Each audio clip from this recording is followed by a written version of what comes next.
এজন্য যদি আমাদের বিজয়কে টেকসই করতে হয়, বিজয় অর্জন করতে হয়, ইসলামী আন্দোলনের প্রত্যেকটা কর্মীকে দ্বীনি তালিমে, আত্মশুদ্ধিতে এবং সিয়াসতের বিষয়ে শুধু জ্ঞান বিজ্ঞান টেকনোলজির চর্চা না, আমার দেহ থেকে শরীর, মাথা থেকে পা পর্যন্ত আমার ব্যক্তি জীবনে, পারিবারিক জীবনে শরিয়া বিধানকে আমার মধ্যে পূর্ণমাত্রায় প্রতিষ্ঠা করলে আমার দ্বারা সমাজ বিপ্লব এবং রাষ্ট্র বিপ্লব সফল হইতে পারে। আর হাফিজুর রহমান যে কথা বলছেন, ইসলামী রাজনীতিবিদদের উদ্দেশ্যে এক হও, নেক হও। যেই ঐক্যের মাঝে নেকই থাকে না, সে ঐক্য কখনই টেকসই হয় না। যে ঐক্যের মধ্যে ইখলাস থাকে না, যে ঐক্যের মধ্যে নিফাক থাকে। আলহামদুলিল্লাহ ওয়াসসালাতু আলা আহলিহা আম্মা বাদ। ফাউযু বিল্লাহি মিনাশ শাইতানির রাজীম। বিসমিল্লাহির রহমানির রহিম। ইন্নামা ইয়াখশাল্লাহা মিন ইবাদিহিল উলামা। وقال النبي صلى الله عليه وسلم لن يصلح آخر هذه الأمة إلا ما صلح به أولها. وأيضا قال النبي صلى الله عليه وسلم إذا نزل أمر ما لم أقل به شابر فيه الفقهاء والعابدين أو كما قال عليه الصلاة والسلام. আগামী জাতীয় সংসদ নির্বাচনে ওলামা ইকরামদের করণীয় শীর্ষক আলোচনা সভা ও গোল টেবিল বৈঠকে উপস্থিত আজকের এই অনুষ্ঠানের প্রধান অতিথি, প্রধান আলোচক, সম্মানিত সভাপতি, আমার সামনে উপস্থিত এলাকার ওলামা ইকরাম, সুধী মণ্ডলী, ছাত্র জনতা এবং জুলাই বিপ্লবে নেতৃত্ব দানকারী সেই বিপ্লবী ভাইয়ের আমার, ইসলামের বিজয়ের জন্য তিনটা শর্ত, এবং যেখানে ইসলাম চূড়ান্ত বিজয় অর্জন করেছিল সেখানে তিনটা জিনিস পূর্ণমাত্রা বিদ্যমান ছিল। 1400 বছর ইতিহাস তালাশ করে দেখুন, যখন তালিমে দিন, দিনী শিক্ষা, তাহজিবে আখলাক, আত্মশুদ্ধি, তানজিমে আমাল তথা সিয়াসত একজন আমিরের নেতৃত্বে যখন জাতি ঐক্যবদ্ধ ছিল, তখনই সেখানে ইসলাম চূড়ান্ত পর্যায়ে বিজয় লাভ করেছিল। স্পেনে মুসলমানদের পতন তাহজিবে আখলাক না থাকার কারণে। বুখারা, সামারকান্দ ছিল মুহাদ্দিসিনে কেরাম, ফুকাহায়ে কেরামের লালন ভূমি, যেখানে ইমাম বুখারী, ইমাম মুসলিম, ইমাম নাসাই সহ সকল মুহাদ্দিসিনে কেরাম জন্মগ্রহণ করেছেন, তাদের সমাধি সেখানে অবস্থিত। সেখানে পতন হয়েছিল তানজিমে আমাল না থাকার কারণে, সিয়াসাত না থাকার কারণে। ব্রাজিলে মুসলমানদের পতন হয়েছে, আরও বিভিন্ন অঞ্চলে মুসলমানদের পতন হয়েছে দ্বীনি শিক্ষার ব্যাপক প্রচার প্রসার না থাকায়। এজন্য ইসলামের চূড়ান্ত বিজয় অর্জন করতে হলে এই তিনটা জিনিসের মেহনত আমাদেরকে বাড়িয়ে নিতে হবে। অন্যান্য মেহনতের পাশাপাশি এই তিনটা মেহনত, যেটাকে আমাদের ইসলামী পরিভাষায় বললে শরীয়ত, তরিকত, সিয়াসত, দ্বীনি শিক্ষার ব্যাপক প্রচার প্রসার, আত্মশুদ্ধি অর্জন। তিনি আন্দোলনের প্রত্যেকটা কর্মী আত্মশুদ্ধিতে বলিয়ান না হওয়া পর্যন্ত ইসলামের বিজয় আসবে না।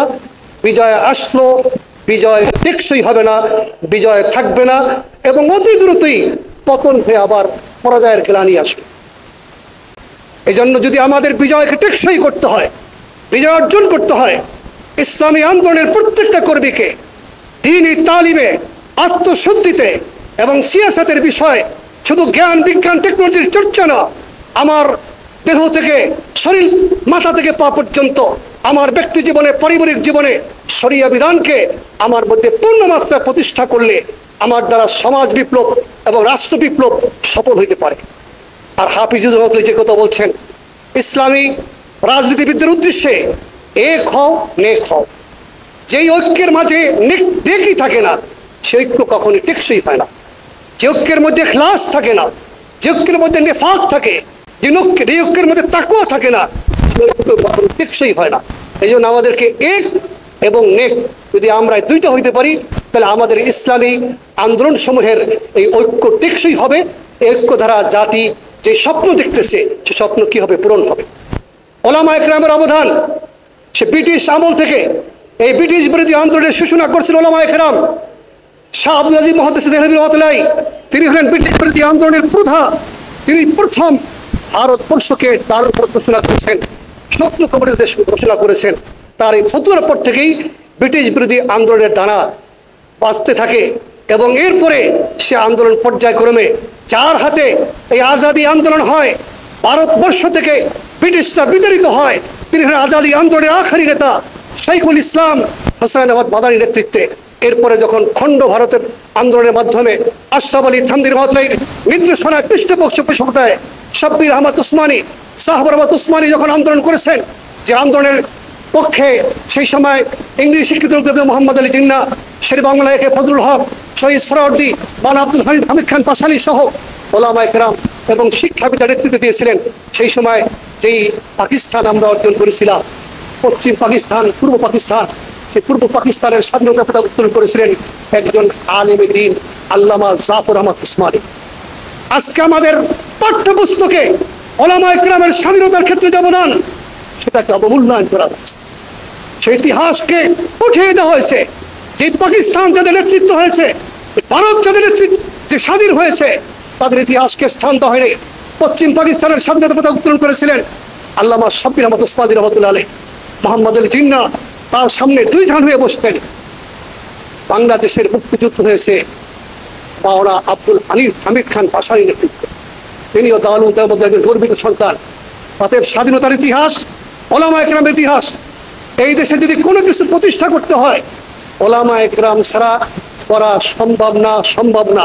সুতরাং এই ঐক্যের জন্য হক্কানি ওলামায়ে কেরামের নেতৃত্বে একটা টিম গঠন করে ঐক্যের পথে কি বাধা, ঐক্যের মধ্যে কি সমস্যা, ওলামায়ে কেরাম যা বলেন, ফুকাহায়ে কেরাম যা বলেন, আল্লাহ ওয়ালারা যা বলেন, যদি আমরা তাদেরকে মেনে নিয়ে সত্যিকার অর্থে দিল থেকে ইখলাসের সাথে আমরা ঐক্যবদ্ধ হতে পারি, তাহলে জুলাই বিপ্লবের স্বপ্ন সেটা পূরণ হবে। নতুবা স্বপ্ন পূরণ হওয়ার ব্যাপারে আমরা এখন থেকে যে হতাশা দেখতেছি, আমার মনে হয় এই স্বপ্ন পূরণ হওয়াটা মনে হয় সুদূর পর হবে। যদি ওই পথে আসতে পারি, লা ইয়াসলুহা আখিরু হাদিল উম্মাহ ইল্লা মা সালুহা বিআউয়ালুহা। পূর্বের আমাদের মুরব্বীরা যেই পথ এবং পন্থায় তারা বিজয় অর্জন করেছেন, সংশোধন হয়েছেন, যদি আমরা আমাদের পূর্বসূরীদের সেই পথ পন্থাকে গ্রহণ করে আমরা সংশোধনের পথ গ্রহণ করতে পারি, তাহলে বিজয় আমাদের পদচুম্বন করবে। ওয়ালা তাহিনু ওয়ালা তাহজানু ওয়া আনতুমুল আ'লাউনা ইন কুনতুম মুমিনিন। ওয়া আখিরু দাওয়ানা আলহামদুলিল্লাহি রাব্বিল আলামিন।